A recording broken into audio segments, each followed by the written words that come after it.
हम नीला गोड़ के बारे अपना भाई से और दिन इंस्टा फेसबुक तोर बधाई से हम नीला गोड़ के बारे अपना भाई से और दिन इंस्टा फेसबुक तोर बधाई से गिलियो तो ना की भोर जाई गिली से छोली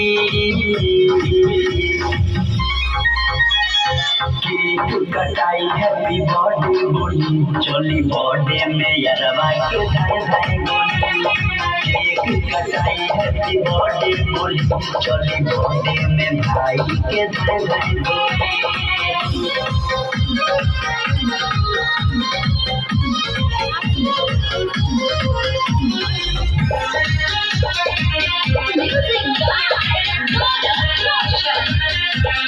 सोशल मीडिया पर सब बन जाए सीन रे चारे चली की के कर रहे जन्मदिन रे